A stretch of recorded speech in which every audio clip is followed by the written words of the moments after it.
BJP और उसकी जो आफसूट विंगों की आवाज को जंगल तक पहुंचाए और आजादी के आंदोलन को पूरे भारत में एक कर दे।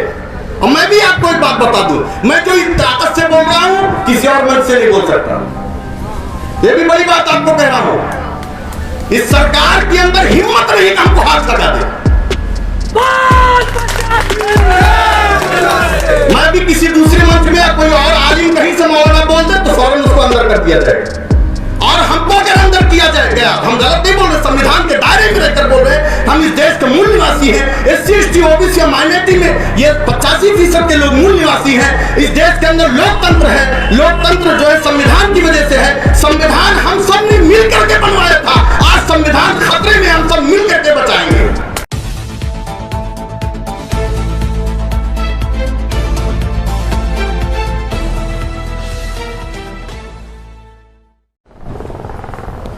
बिस्मिल्लाहिर्रहमानिर्रहीम। साथियों, आप सभी हजरात को जय मूल निवासी। हमें खुशी महसूस हो रही है कि हमारा पड़ोस का ज़िला प्रतापगढ़ के अंदर आज हम सब के मेहमान मोहतरम राष्ट्रीय पिछड़ा वर्ग मोर्चा के राष्ट्रीय अध्यक्ष माननीय विकास पटेल जी तशरीफ़ लाए हैं। और ये जो परिवर्तन यात्रा पूरे उत्तर प्रदेश में चल रही है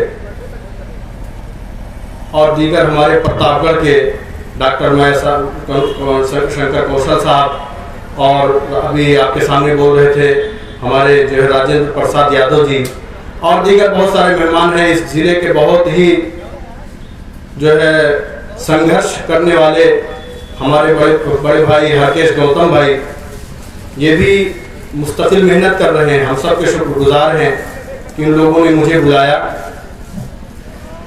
आप सभी हजरात यहाँ जो इकट्ठा हुए हैं, ये राष्ट्रीय पिछड़ा वर्ग मोर्चा की परिवर्तन यात्रा चल रही है, उसी के प्लेटफॉर्म से, उसी के बैनर तले हम सब यहाँ आए। तो जाहिर सी बात है, इस सभा में, इस मजलिस में, इस महफिल में ज्यादा जो है वो पिछड़ा वर्ग मोर्चा के, पिछड़े वर्ग के लोग हैं, OBC समाज के लोग हैं। ये राष्ट्रीय पिछड़ा वर्ग मोर्चा की परिवर्तन यात्रा चलने की क्या जरूरत पड़ी?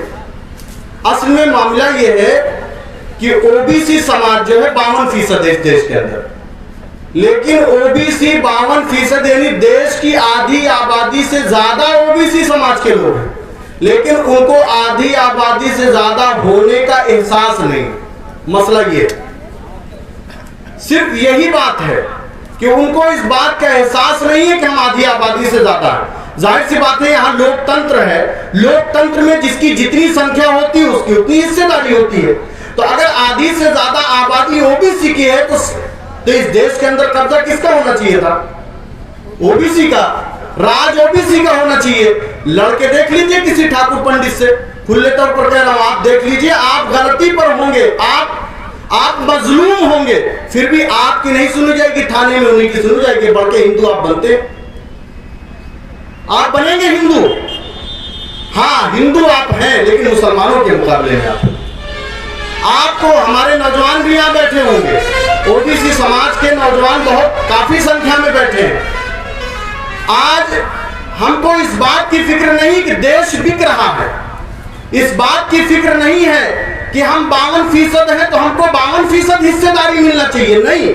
हाँ, इस बात की फिक्र है कि हमारा धर्म खतरे में, हिंदुत्व खतरे में है और वो खतरा मुसलमानों से, ये मसला है। अब उसी खतरे को टालने के लिए संघर्ष कर रहे हैं, चाहे कटोरा हाथ में आ जाए, लेकिन संघर्ष मुसलमानों से करेंगे। ये हालात है आपके। अभी जरा हम कहते हैं कि हमारे और आपके बच्चों का झगड़ा, खेत मेड़ का झगड़ा, घर का झगड़ा, ये हो जाए और उस झगड़े को हिंदू मुस्लिम में कन्वर्ट ये कर देता, कौन करता है? हम और आप नहीं करते, कि कोई पीछे से ताकत है वो करती है। तो क्या आप सगे भाइयों में झगड़े नहीं होते? बिल्कुल सगे भाइयों में बच्चों के झगड़े होते हैं। आपसी झगड़े जो समाज में रहते हुए टुनकुन जो होता है वो अलग झगड़ा, वो तो सगे भाइयों में भी होता है।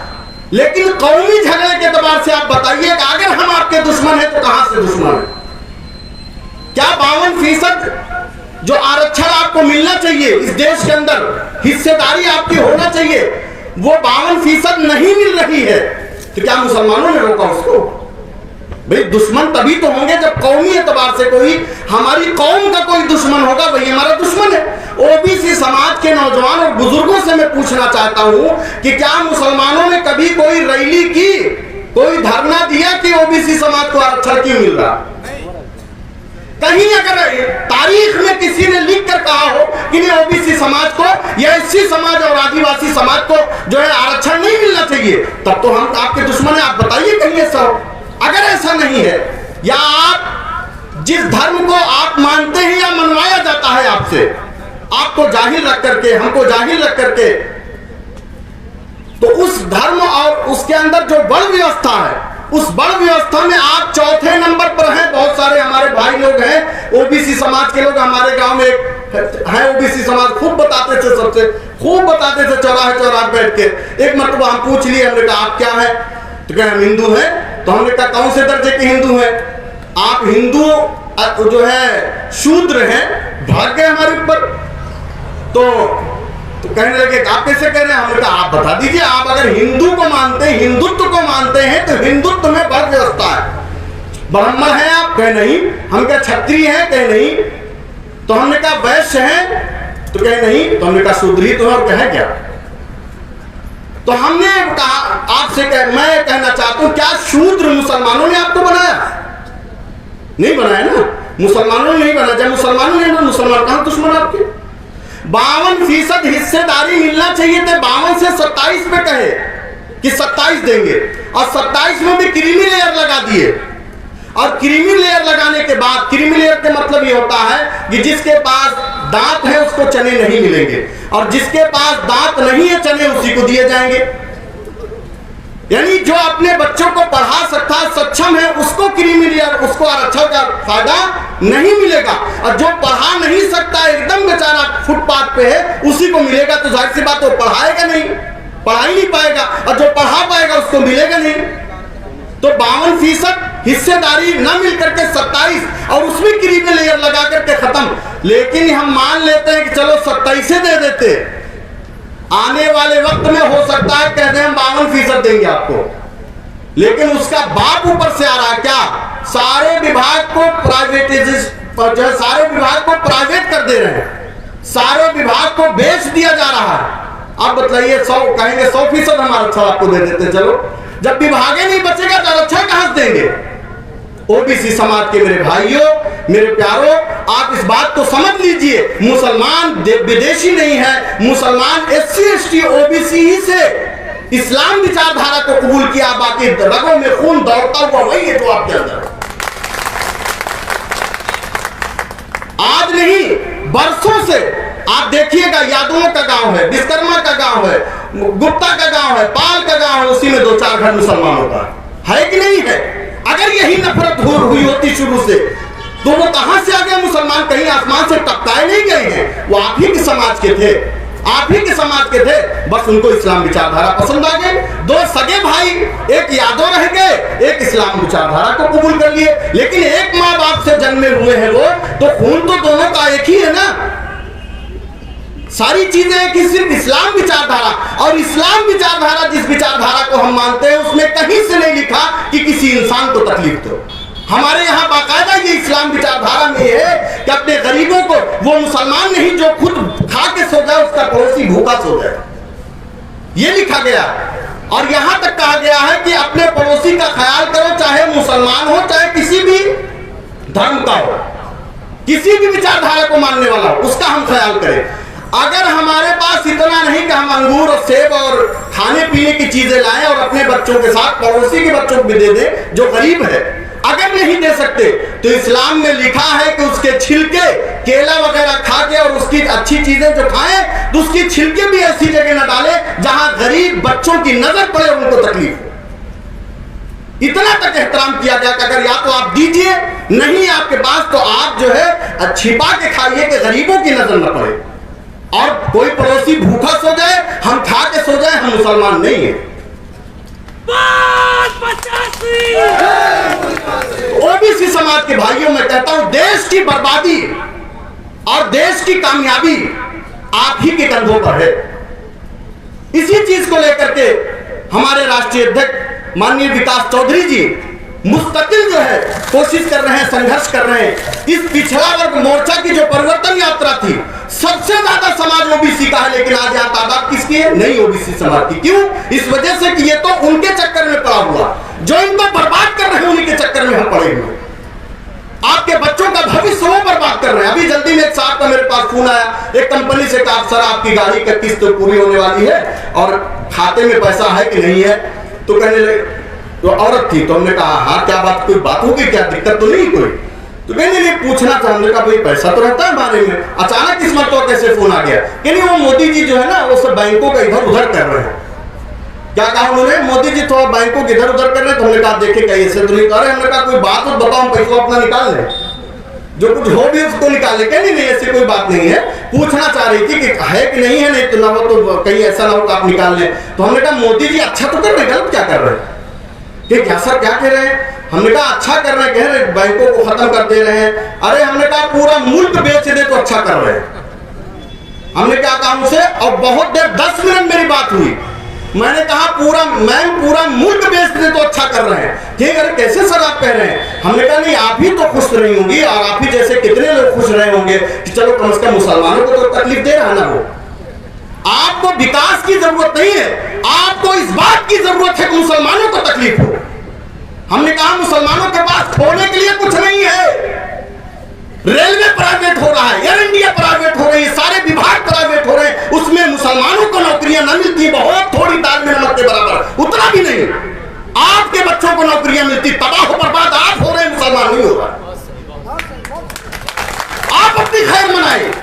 और इस देश में आपकी इस मर्तबा जब जो है विदेशियों की मुकम्मल जो कंट्रोलिंग आ रही है, ये आने के बाद कोई सर उठाने लायक नहीं रह जाएगा।